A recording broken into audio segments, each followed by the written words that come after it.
ایک پارسا کو سونے کی اینٹ کہیں سے مل گئی۔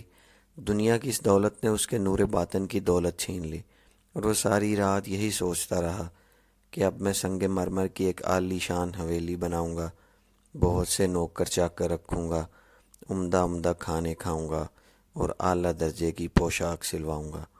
غرض تمول کے خیال نے اسے دیوانہ بنا دیا۔ نہ کھانا پینا یاد رہا اور نہ ذکر حق۔ صبح کو اس خیال میں مست جنگل میں نکل گیا۔ وہاں دیکھا کہ ایک شخص ایک قبر پر مٹی گوندھ رہا ہے تاکہ اس سے اینٹیں بنائے۔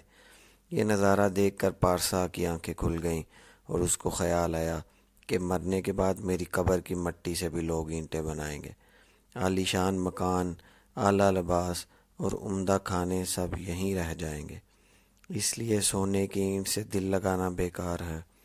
ہاں، دل لگانا ہے تو اپنے خالق سے لگا۔